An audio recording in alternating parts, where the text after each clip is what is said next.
या देवी सर्वभूतेषु शक्तिरूपेण संस्थिता नमस्तस्यै नमस्तस्यै नमस्तस्यै नमो नमः। नमस्कार दोस्तों, स्वागत है आपका अपने चैनल हिंदू पर टीवी पर। दोस्तों, आज की वीडियो में मैं आपको श्री दुर्गा सप्तशती का 12वां और 13वां अध्याय सुनाने जा रही हूँ। अगर आपने इससे पहले के अध्याय नहीं सुने हैं तो आप हमारे चैनल पर जाकर सुन सकते हैं। वीडियो को शुरू करने से पहले वीडियो को लाइक करें और चैनल को सब्सक्राइब करें। श्री दुर्गा सप्तशती का 12वां अध्याय, देवी चरित्रों के पाठ का महात्म्य। देवी बोली, हे देवताओं, जो पुरुष इन स्त्रोतों द्वारा एकाग्रचित होकर मेरी स्तुति करेगा उसके संपूर्ण कष्टों को निसंदेह हर लूंगी। मधुकैटभ के नाश, महिषासुर के वध और शुंभ तथा अनुशुंभ के वध की जो मनुष्य कथा कहेंगे, मेरे महात्म्य को अष्टमी, चतुर्दशी व नवमी के दिन एकाग्रचित से भक्ति पूर्वक सुनेंगे, उनको कभी कोई पाप नहीं रहेगा। पाप से उत्पन्न हुई विपत्ति भी उनको नहीं सताएगी। उनके घर में दरिद्रता नहीं होगी और न ही उनको प्रियजनों का बिछोह होगा। उनको किसी प्रकार का भय नहीं होगा। इसलिए प्रत्येक मनुष्य को भक्ति पूर्वक मेरे इस कल्याणकारक महात्म्य को सदा पढ़ना चाहिए और सुनना चाहिए। मेरा यह महात्म्य महामारी से उत्पन्न हुए संपूर्ण उपद्रवों को एवं तीनों प्रकार के उत्पातों को शांत कर देता है।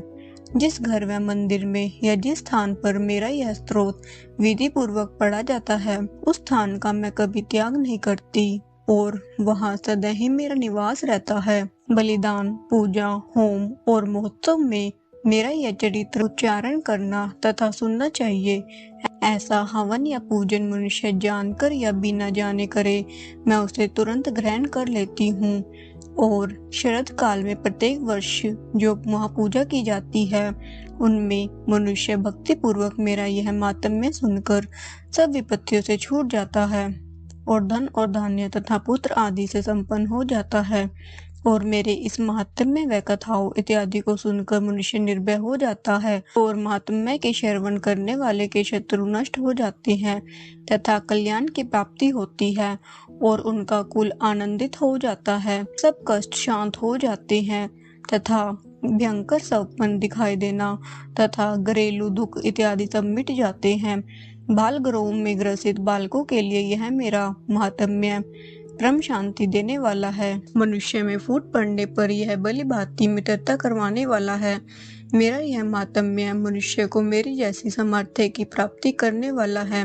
पशु, पुष्प, अर्घ्य, धूप, गंध, दीपक इत्यादि सामग्रियों द्वारा पूजन करने से, ब्राह्मण को भोजन करा के, हवन करके, प्रतिदिन अभिषेक करके, नाना प्रकार के भोगों को अर्पण करके और प्रत्येक वर्ष दान इत्यादि करके जो मेरी आराधना की जाती है और उससे मैं प्रसन्न हो जाती हूँ, वैसे प्रसन्न मैं इस चरित्र के सुनने से हो जाती हूँ। यह महात्म्य श्रवण करने पर पापों को हर लेता है और आरोग्य प्रदान करता है। मेरा प्रादुर्भाव का कीर्तन दुष्ट प्राणियों से रक्षा करने वाला है, युद्ध में दुष्ट दैत्यों का संहार करने वाला है। इसके सुनने से मनुष्य को शत्रुओं का भय नहीं रहता। हे देवताओं, तुमने जो मेरी स्तुति की है अथवा ब्रह्मा जी ने जो मेरी स्तुति की है, वह मनुष्य को कल्याण में बुद्धि प्रदान करने वाली है।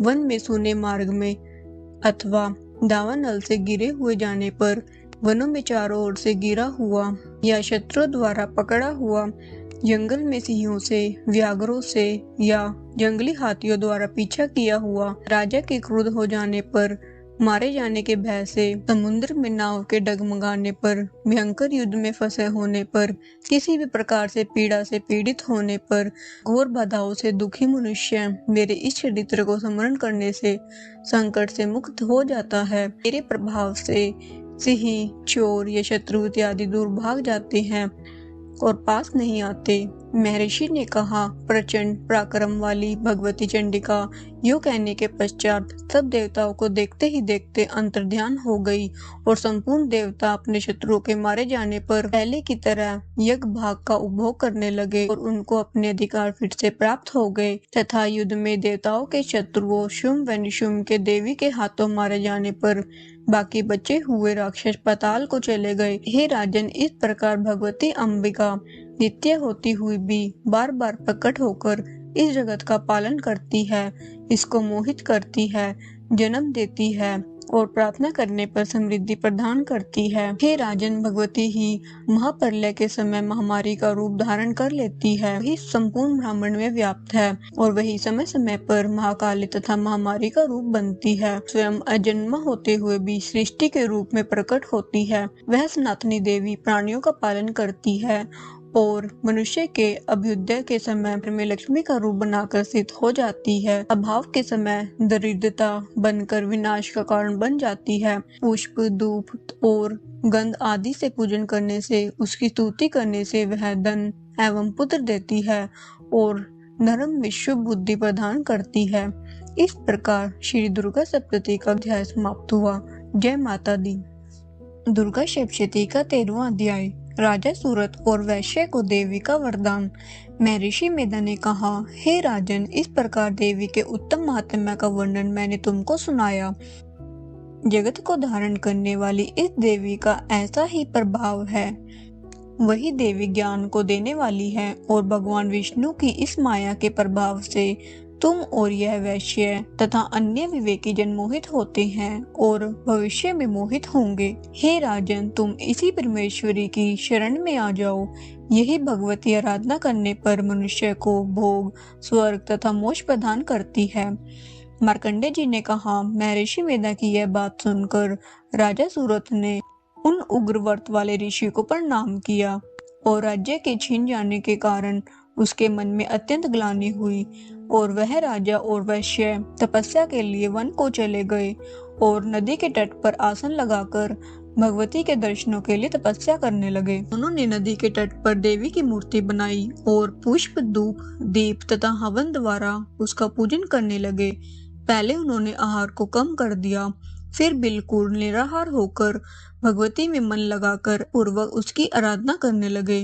वह दोनों अपने शरीर के रक्त से देवी को बलि देते हुए 3 वर्ष तक लगातार भगवती की आराधना करते रहे। 3 वर्ष के पश्चात जगत का पालन करने वाली चंडिका ने उनको प्रत्यक्ष दर्शन देकर कहा, देवी बोली, हे राजन तथा अपने कुल को प्रसन्न करने वाले वैश्य, तुम जिस वर की इच्छा रखते हो वह मुझसे मांगो, वह वर मैं तुमको दूंगी, क्योंकि मैं तुम पर अत्यंत प्रसन्न हूँ। यह सुन राजा ने अगले जन्म में नष्ट न होने वाला अखंड राज्य और इस जन्म में बलपूर्वक अपने शत्रुओं को नष्ट करने के पश्चात अपना पुण्य राज्य प्राप्त करने के लिए भगवती से वरदान मांगा। वैश्य ने भी, जिसका चित्त संसार की ओर से विरक्त हो चुका था, भगवती से अपनी ममता तथा अहंकार रूप आसक्ति को नष्ट कर देने वाले ज्ञान को देने के लिए कहा। देवी ने कहा, हे राजन, तुम शीघ्र ही अपने शत्रुओं को मारकर पुनः अपना राज्य प्राप्त कर लोगे। तुम्हारा राज्य ही रहने वाला होगा। फिर मृत्यु के पश्चात आप सूर्य देव के अंश से जन्म लेकर तवार्णिक मनु के नाम से इस पृथ्वी पर ख्याति को प्राप्त होंगे। वैश्य, कुल में श्रेष्ठ, आपने जो मुझसे वर मांगा है मैं आपको देती हूँ। आपको मोक्ष देने वाले ज्ञान की प्राप्ति होगी। मार्कंडेय जी कहते हैं, इस प्रकार उन दोनों को मनवांछित वर प्रदान कर तथा उनसे अपनी स्तुति सुनकर भगवती अंतर्ध्यान हो गई और इस प्रकार क्षत्रियों में श्रेष्ठ वह राजा सूरत भगवान सूर्यदेव से जन्म लेकर इस पृथ्वी पर सवार्णिक मनु के नाम से विख्यात हुए। इस प्रकार दुर्गा सप्तशती का 13वां अध्याय समाप्त हुआ। जय माता दी।